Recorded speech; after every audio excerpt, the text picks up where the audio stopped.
Hello, everyone, and welcome to Movie Goodness, where we examine life through cinema here on the KB Radio Network. I am your host, Kevin Reed, and welcome to the month of June of 2025, everybody. We are, what is this officially the middle part of the year? We've reached the halfway point, or is it at the end of the month?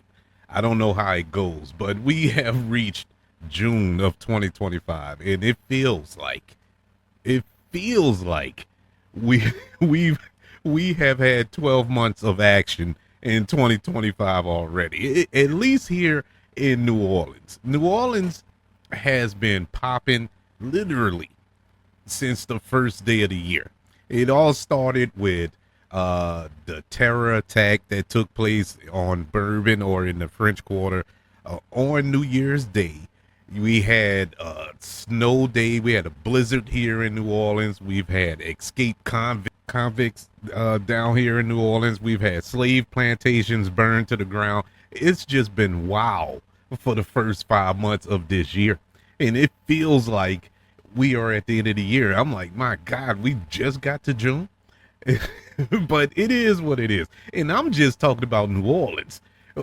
I can go on. I can do an entire show about worldwide implications, with this buffoon that's in the White House and all of that foolishness and everything. It's just been wow for the first 5 months of this year.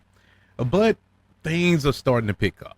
There are brighter days ahead, and since we're in the month of June, why not do something celebratory? Why not talk about something that's exciting and uplifting? And today's episode is just that.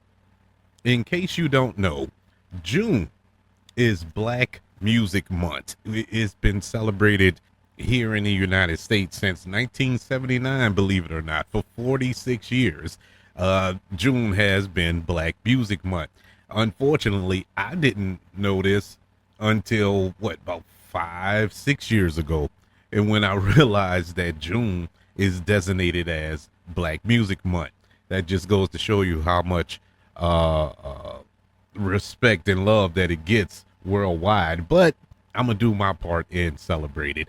And since the month of June is set aside to appreciate the contributions of Black artists, African American artists, composers, singers, and songwriters throughout American history, today we're going to showcase one in particular.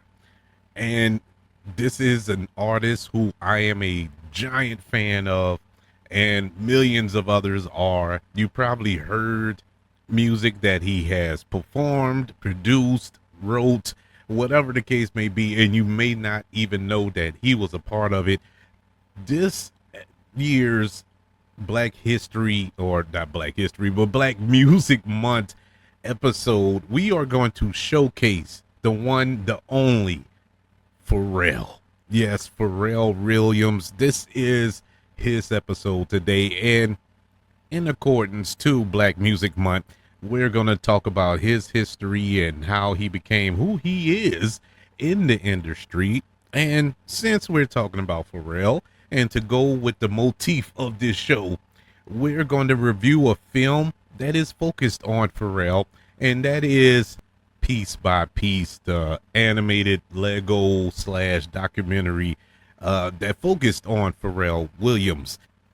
Pharrell Williams, he was born on April the 5th, 1973, and he is professionally known as simply Pharrell. And he is a musician, a singer, a songwriter, a rapper, a record producer, and a fashion designer, believe it or not. He became the first known as one half of the music production duo, the Neptunes, who he partnered with Chad Hugo. They formed this group in 1992, I believe, and 15 of their productions have peaked within the top 10 of the Billboard Hot 100, which includes 4 songs that peaked at the very top of the charts. The two also formed the rock and hip hop band n.e.r.d, or n.e.r.d.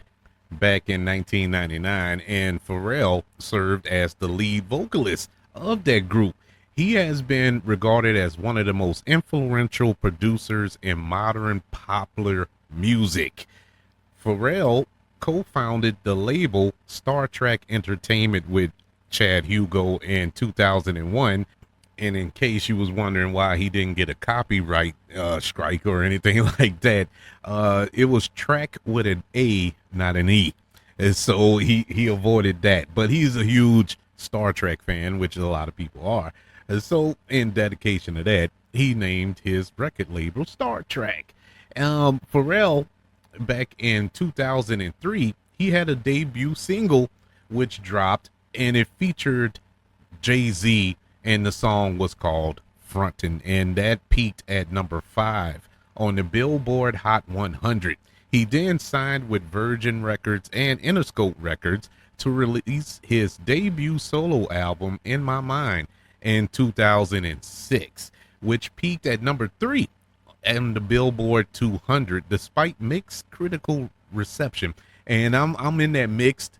I liked a couple of songs on that album. I wasn't a big fan of In My Mind, but he had some bangers on there. It wasn't like it was trash. It wasn't trash, but it was but Pharrell produced and guest performed alongside T.I. on Star Trek signee Robin Thicke's 2013 song Blurred Lines, and that's the song that took the world by storm in 2013 and for many years after that. And that song peaked at the very top of the Billboard Hot 100, and it received diamond certification by the Recording Industry Association of America. That same year, his guest appearance alongside Neil Rogers on Daft Punk's song Get Lucky peaked at number 2 on the chart and won Record of the Year and Best Pop Duo Group Performance at the 56th Annual Grammy Awards. Pharrell's 2013 single Happy, released for the soundtrack to the animated film Despicable Me 2, became the second song to peak atop the charts that same year.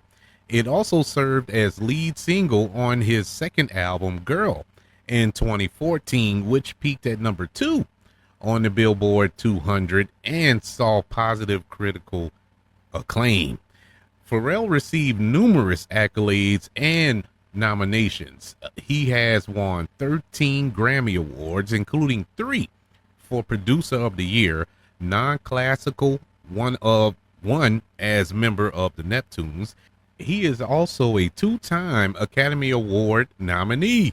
In 2014, no surprise, he was nominated for Best Original Song for Happy, and in 2017 for Best Picture as a producer on the film Hidden Figures. I know a lot of people didn't know that he actually produced that film. He didn't win neither one of those awards, but hey, it was an honor to be nominated. As sole proprietor, he founded the multidisciplinary media company I Am Other in 2012, which acts as both a record label and creative umbrella for the other endeavors, such as his fashion label and retail, Billion Dollar Boys Club. He has served as men's creative director for Louis Vuitton since 2023. Going back to his upbringing, as I said before, he was born on August the 5th, 1973 in Virginia Beach, Virginia. He is the oldest of 3 sons of Carolyn, who is a school teacher, and Pharrell Williams, who is a handyman in Virginia Beach. His family history goes back many generations in Virginia and North Carolina. One of his ancestors journeyed to West Africa in 1831, prompting other relatives to migrate from the U.S. to Liberia in 1832. Williams met his producing partner Chad Hugo in the seventh grade summer band group, where Williams played the drums and Hugo played tenor saxophone. They attended Princess Anne High School, where they were in the school's band, the Fabulous Marching Cavaliers. Pharrell graduated from high school in 1991, and he attended Northwestern University for 2 years before he dropped out to pursue his musical career. It was at that point that Pharrell formed a hip hop group named Surrounded by Idiots. That was the name of the group. Surrounded by Idiots, with Chad Hugo, along with his cousin. Yes, a lot of people don't know this. His cousin Timbaland and Magoo. R.I.P. Magoo passed away a couple of years ago, I believe.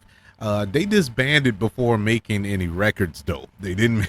So if you go trying to search Surrounded by Idiots and find some unreleased tracks, you're not gonna find it. They didn't they didn't make anything. He then formed a four-piece R&B type group, the Neptunes, with Hugo and his friends Mike and Shay.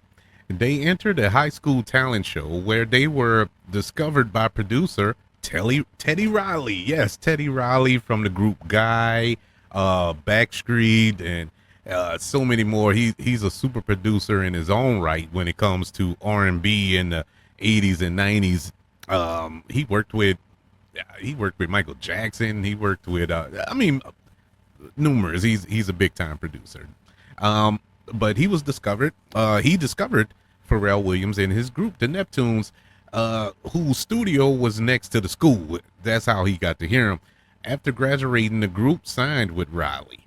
Pharrell wrote Riley's verse on Rex and Effect 1992 song Rump Shaker. Yeah. that was written by Pharrell. As the Neptunes, Pharrell and Hugo produced Noriega's 1998 single Super Thug. The Neptunes began working with rap duo Clips in the late 1990s and worked on Clips' album exclusive audio footage, which was not released. The Neptunes produced Mystical's single Shake That Ass in 2000, Jay-Z's single I Just Wanna Love You, Give It To Me in 2000, and Nelly's single Hot in Here in 2002. They worked with singer Khalees, producing her first two studio albums, Kaleidoscope and Wonderland, in 2001. In 2001, n.e.r.d, a band composed of Williams, Hugo, and Haley, released their debut album In Search Of. Williams and Hugo signed Clips to the record label through Williams Star Trek Entertainment. The Neptunes produced songs for singers such as Babyface, who they produced songs on the 2001 album he put out, Face to Face, including the lead single, There She Goes. And the Neptunes produced the Britney Spears song I'm a Slave for You and Boys on her third album, Britney, in 2001. In 2002, Clips released their debut album, Lord Willing, with the Neptunes producing the entire album. That year, the Neptunes produced numerous songs for Justin Timberlake's debut album, Justified, including the singles Senorita, Like I Love You, and Rock Your Body. In 2003, the Neptunes released a composition album, Clone. Now, get this. Now, depends on the source. According to the unnamed, I think this was late 2003, something like that, there was a survey conducted. And according to this survey, it was found that the Neptunes produced almost 20% of the songs played on British radio at that particular time. Another survey in the United States found that they produced 43% of the songs played on the radio around that time. The Neptunes produced Snoop Dogg's single Drop It Like It's Hot in 2004, which also features the vocals of Pharrell.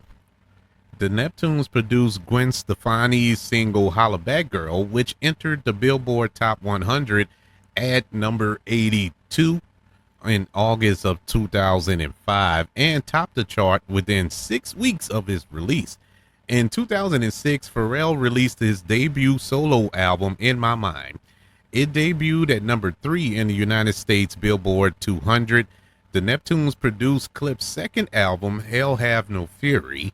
The Neptunes produced several songs on Gwen Stefani's second album, The Sweet Escape, in 2006, including the promotional single, Yummy, which features, well, you guessed it, Pharrell.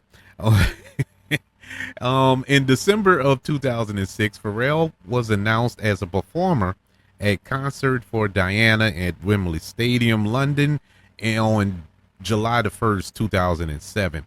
In 2007, the Neptunes produced Jay-Z's 10th solo album, American Gangster.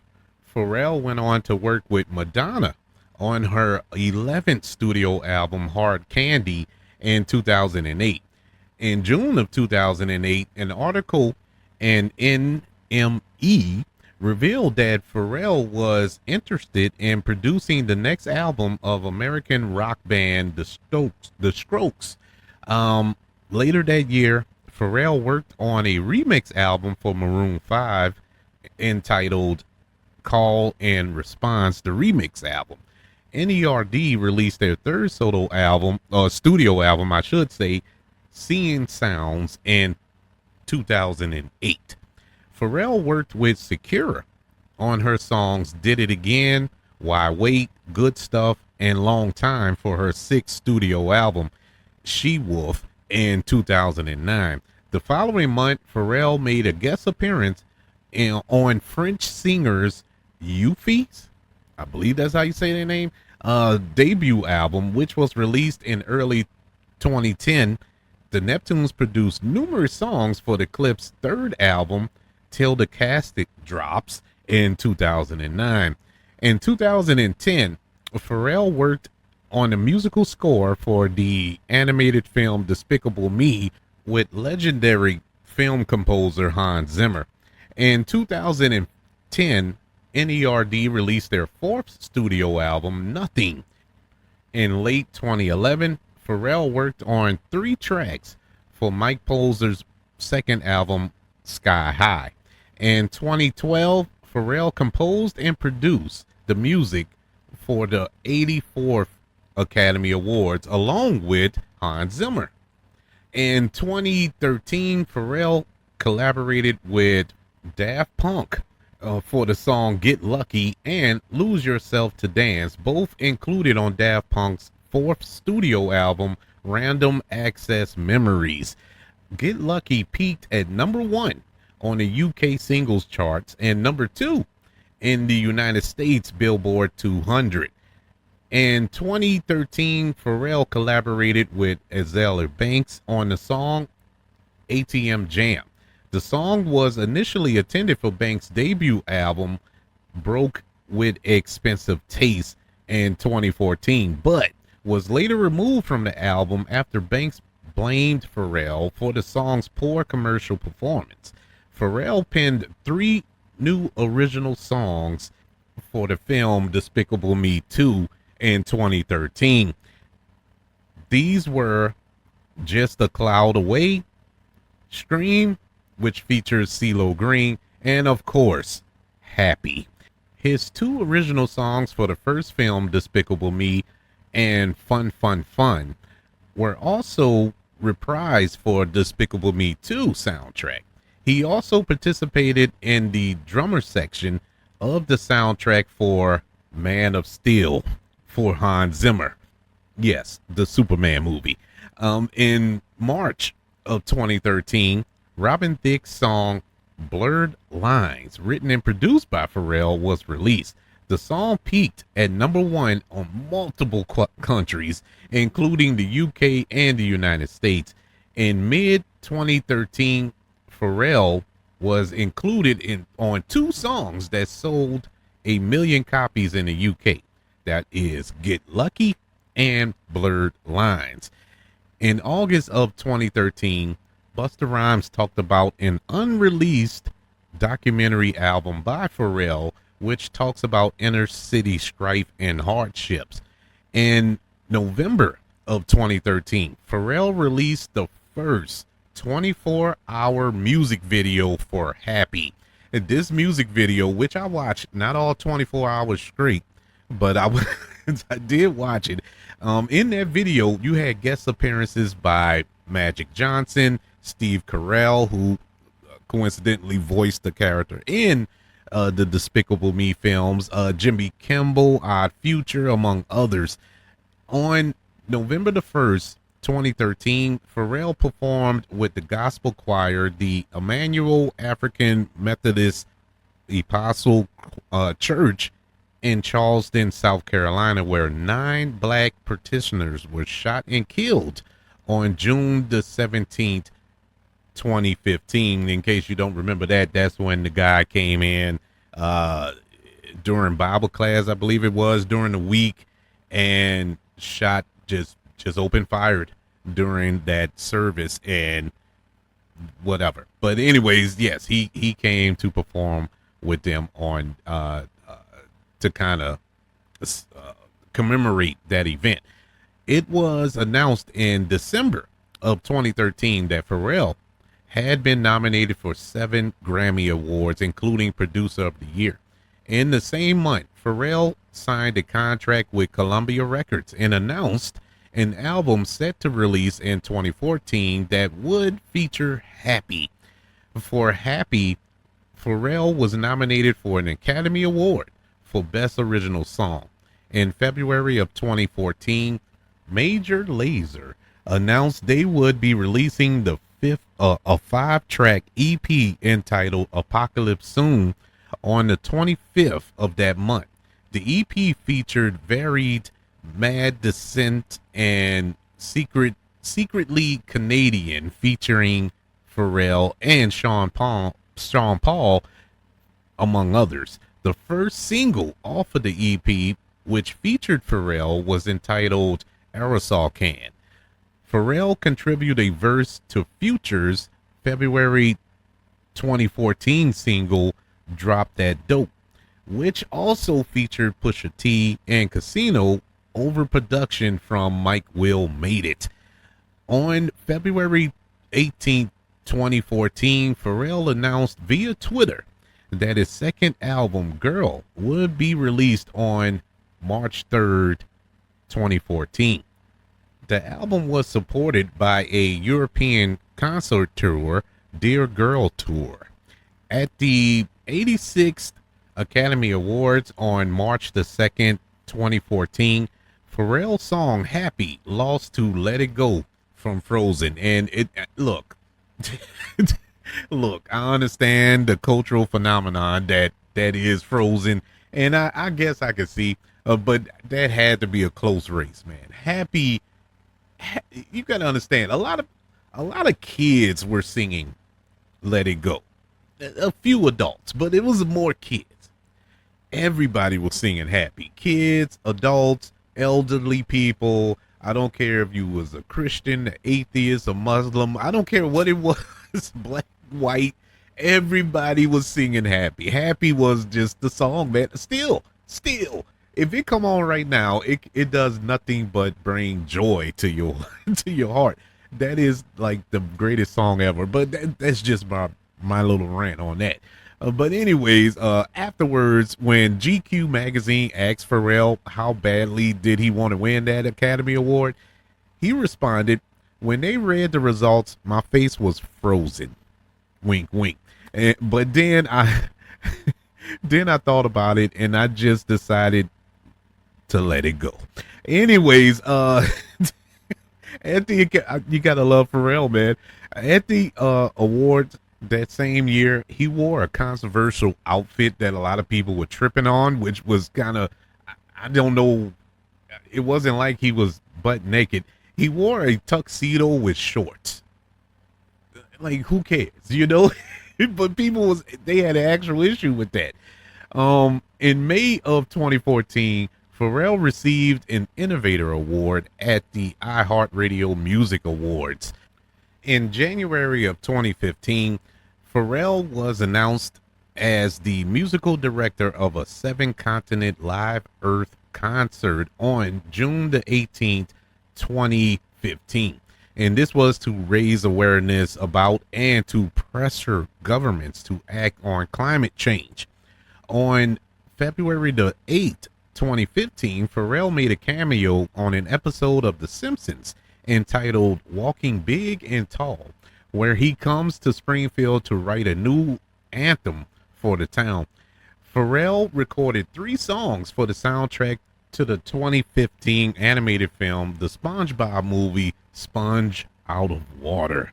On May the 18th, 2015, Team Pharrell had 16-year-old Sawyer Fredericks win the 8th season of The Voice.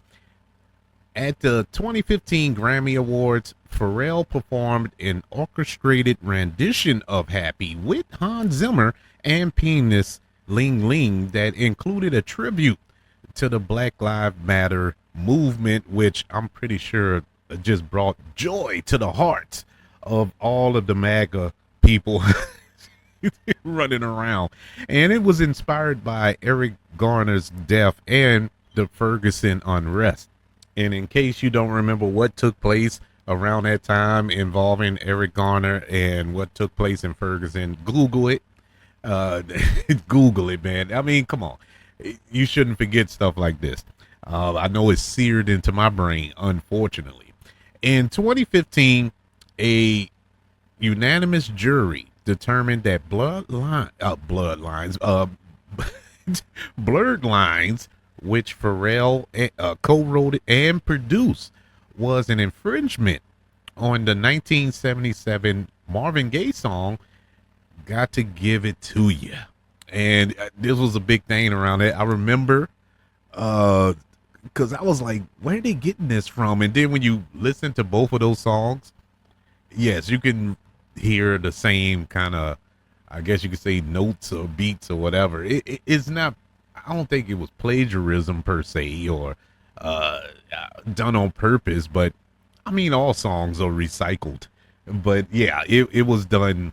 It was determined that that song was infringing on the great Marvin Gaye song. And look, man, the song never, Blurred Lines never recovered from that lawsuit because it was sweeping the world by storm up to that point, and then that lawsuit happened and it just went kaput. The jury awarded the Marvin Gaye family $7.4 million in damages for the copyright infringement based on the profits generated by the song. In October of 2015, the Tisch School of Arts at New York University named Pharrell as their artist in residence. He gave the 2017 commencement address at the university and received an honorary Doctor of Fine Arts degree on May the 17th, 2017. In 2018, Pharrell worked with Ariana Grande on her 4th studio album, Sweetener. He produced several songs on the album and is featured on the song Blazed. In March of 2019, Pharrell in the city of Virginia Beach announced the launch of a 3-day music and cultural festival entitled Something in the Water to be held during College Beach weekend, April the 26th through the 28th at the Virginia Beach oceanfront. The festival's lineup included Travis Scott, the Migos, Janae Monáe, SZA, Alexander Paak, Lil Uzi Vert, Missy Elliott, Pusha T, the Dave Matthews Band, and many, many more. It was I wish I'd have went. It was packed. The first day of the festival was canceled due to severe storms. The Pharrell and Friends set that closed the festival's second day featured Pharrell in a lineup of guests such as Jay-Z, Diddy, Busta Rhymes, Usher, Snoop Dogg, Missy Elliott, Timbaland, Charlie Wilson, Tyler the Creator. Yeah, it was a heck of a final day. The festival's final day featured Trey Songz, Chris Brown, Little Duval, SWV, Blackstreet. Yeah, that was a fest, man. Pharrell produced 5 songs for the Disney film The Lion King, the remake, the quote unquote live action remake that came out in 2019, making his third contribution as composer with Hans Zimmer. In October of 2019, Pharrell stated that he regretted the 2013 song Blurred Lines, which received intense backlash for its appeal to apparent sexualizing that went on in the song, which that's all the song is. I don't know what the song ain't nothing but sexualized, but he has shown regret for that song. Pharrell's life and career is the subject of the film that we're going to discuss in a couple of minutes, Piece by Piece, an animated documentary film, which was released in 2024. And there was a film, or at least there is a film, was a film, whatever the case may be, a film loosely based on his life, which is entitled Golden. It was filmed. It actually was filmed, and it was set to be released this year. It was supposed to come out last month, May the 9th of 2025. However, the film was canceled by Universal in February of 2025 prior to the film's entering post-production due to a disagreement with Pharrell and other producers. The film is permanently shelved and will not be offered to other studios, which means that was just a waste of money. That movie, that movie will never see the light of day. That film, it's crazy. It's kind of crazy because it had a cast, bro. It had a cast. That movie was going, Calvin Harris Jr., Haley Bailey, Divine Joy Rudolph, Tyree Henry was in it. Janae Mornay was in it. Missy Elliott, Andre 3000. It was a stacked cast, but they couldn't get along. The studio and Pharrell could not get along, which is kind of weird because, you know, they did the Piece by Piece film. So I don't understand what happened here, but either way, that is the little rundown history of Pharrell's musical career and his contribution to the genre. I mean, it ain't the genre because it spanned every genre, every corner of the music industry, whether it was hip hop, whether it was R&B, whether it was pop, whether it was rock music, whether it was, I mean, he went through all genres of music and has been successful in all genres of music. The dude is phenomenal, and I am a huge super fan of Pharrell and the Neptunes. You know, I even go around, I used to go around and aggravate my family with that Neptune sound. Pew, pew, pew. I used to just do it, you know. That was my thing, and driving them crazy with it. But I love Pharrell's style. You know, I still love. I'm talking like past tense, like this is a in memoriam episode. No, the dude is still doing awesome work. I'm just saying that, man, when he was really at the top, when he was just putting out bangers after bangers after bangers, it was like, my God, almost every other song. I just read y'all the statistics a while ago, how like every third song on the radio was either a Pharrell song or a song that he wrote and or produced. He was that influential in the industry, and it still is. And some of those songs that he wrote and produced and performed are still celebrated. Whether he put them out in early 2000s or just put them out a couple of years ago, they still are songs you can go back and listen to today. They don't seem dated and out of place or nothing like that. It's just multi-generational, man. I love his music. and his cousin. It must be in the blood. His cousin, Timbaland, who I'm also a big fan of. But Pharrell, he did it just, I mean, globally, bro. I don't even know how to describe that young man. And so, with that being said, since we ended on his documentary about his life, let's review that film. It is the 2024 biographical documentary comedy, animated, I should say, Piece by Piece. And it is a film that is co-written, produced, and directed by Morgan Neville.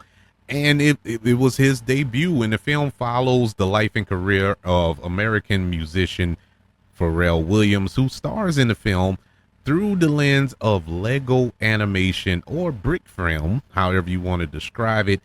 And this is a unique way to tell this story. And I think it was the right way to tell it. And I only felt that way after I watched it. Because when they showed the trailers, or they talked about the production, how they were going to release this film, I'm like, why are we getting a Lego film about Pharrell? You know, it just didn't make sense to me. I was like, man, if you're going to do a film, just do the film, you know, a little documentary. That's fine, because I'm a documentary guy. So I love documentaries, and just a standard documentary would have been suffice for me. But okay, you want to add this element to it, all right. But when you watch the movie and put it all in context, yeah, it makes sense, because the way this guy sees music, he sees music, you know, and you can only display that through some form of animation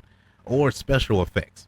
And so they settled on this animation style, this Lego style, and it fit the tone of the movie, and it fits the tone of the storytelling that we get from Pharrell. I really enjoyed the movie. If you're a Pharrell fan, if you love his music, you love him as a person, this is a great way to kind of celebrate him. The film features the voice talents of, and I say voice talents, but they're just playing themselves. They are, and that is Gwen Stefani, Kendrick Lamar, Timbaland, Justin Timberlake, Busta Rhymes, Jay-Z, Snoop Dogg. They're all in this film, voicing their selves as these Lego characters. And honestly, I had to watch this movie twice, because when I went into it, I just thought it was going to be a movie. I didn't know this was a documentary, you know, because I'm expecting a Lego movie, to be honest with you. I wasn't expecting a, you know, true storytelling documentary style Lego film. And so my first approach to it, my first viewing of it, I didn't really get into it. You know, I was kind of confused by it, because I thought it was something else. And so when I rewatched it about a week ago in preparation for this show, I really enjoyed it more, because I knew what it was. I knew. And I'm saying all this because I don't think this was marketed right. I don't think it was told to the audiences that what type of movie this is. You know, it was kind of sold as a Lego movie and not sold as a documentary. At least that's what I got from it. There are some of you out there who probably did see it as that, or saw it promoted like that, but I didn't. And so when I went into it, I was so confused at first. You know, I was so confused. But I'm glad that cooler heads prevailed. That's why I never reviewed it. If you go back to past episodes, you can't find a piece by piece review, because I was confused by it. It wasn't that I hated it, and it wasn't because I liked it. I was so like, okay, and that was that. And so I never reviewed it. And when I decided to talk about Pharrell for this episode in dedication to Black Music Month, I said, okay, I'm gonna go back and watch piece by piece, and view it through better eyes, or wiser eyes, you should say. And I enjoyed it even more. The animation style is what it is. It's Lego style. If you watch the Lego movie, the Lego Batman movie, and all of those Lego movies, I mean, pick one. There's 100 of them.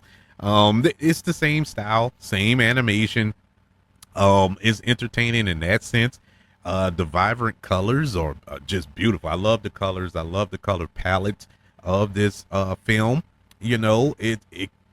It's appealing to youngsters and oldsters alike.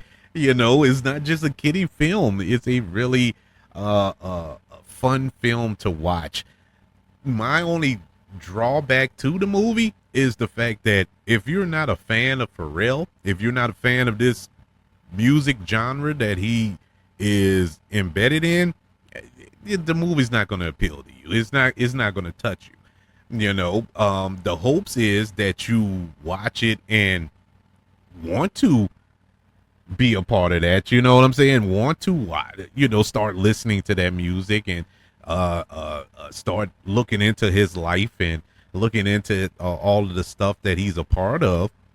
But to be honest, a lot of people not, because people are stuck in their ways and they're stubborn and they're not gonna jump on board the Pharrell train. But if you are a fan of Pharrell, if you're a fan of this genre of music, whether it's hip hop, whether it's R&B or pop music or whatever the case may be, this is a really fun, exciting, entertaining movie, because you get some behind the scenes of how Pharrell came to produce this or write this, and how his upbringing brought him to this point in his life, and kind of shaped his music. How Stevie Wonder's listening to Stevie Wonder when he was younger influenced him so much to the point to where he is right now. And you got, you look at somebody like a Stevie Wonder who sees music. Yeah, Stevie Wonder is of course blind, but the way he is musically inclined is like he sees music visually. And it's the same thing with Pharrell, and this was a great showcase to show that. You really couldn't do it in a live action form without using visual effects and all that good stuff. So doing it in an animated Lego style form was kind of genius in a way. My pushback a little bit, aside from if you're not a fan of Pharrell, is the fact that it is a documentary, and I know a lot of people aren't documentary people. Um, so if you're not a documentary type person, this is not going to be the film for you. But if you like to learn more about a person's motivations and what makes them tick, and what's their process of coming up with this music or whatever form of art that they're associated with, yeah, you won't be appealed by it. But this is truly a film designed for fans of Pharrell Williams. Piece by Piece, which came out in 2024, gets a letter grade of a B minus. Yes, it's a very well-made film, and I thought it was entertaining, adding some comedy elements to it, and some fantastical elements to it. Aside from it being a straightforward documentary type film, it still have some entertaining elements as well. But yes, everybody, it is Black Music Month, June of 2025, and today, of course, this month, of course, the KB Radio Network has chosen Pharrell Williams as their showcase artist for this month in celebration of the occasion. I would love to know, what is your favorite Pharrell song? What rather he produced it or was featured on it, co-wrote it, whatever the case may be. What's your favorite Pharrell slash n.e.r.d. Slash Neptune song out there? Mine's it's Happy. It's Happy.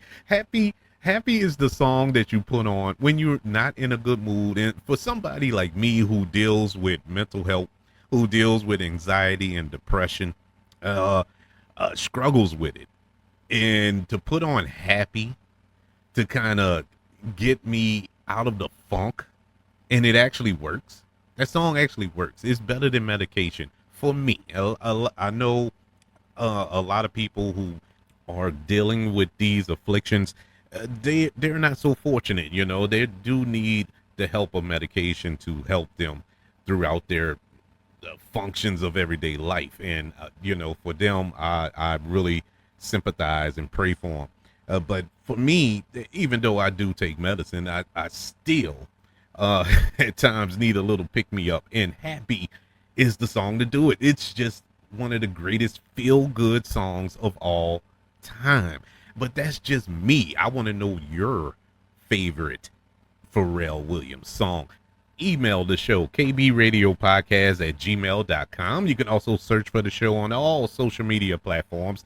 Just search for the KB Radio Network. Also, don't forget about the 5 stars, the reviews, and sharing this show. If you're listening on Apple Podcasts, Spotify, iHeartRadio, wherever you are listening to the KB Radio Network, don't forget about YouTube, everybody. Subscribe to the KB Radio Network channel and like this video if you don't mind. Everybody, thank you for joining me as we celebrate Black Music Month, June of 2025, as we showcased Pharrell. Want you all to know that I love you. Continue to love everyone. And until we speak again, be happy and be blessed.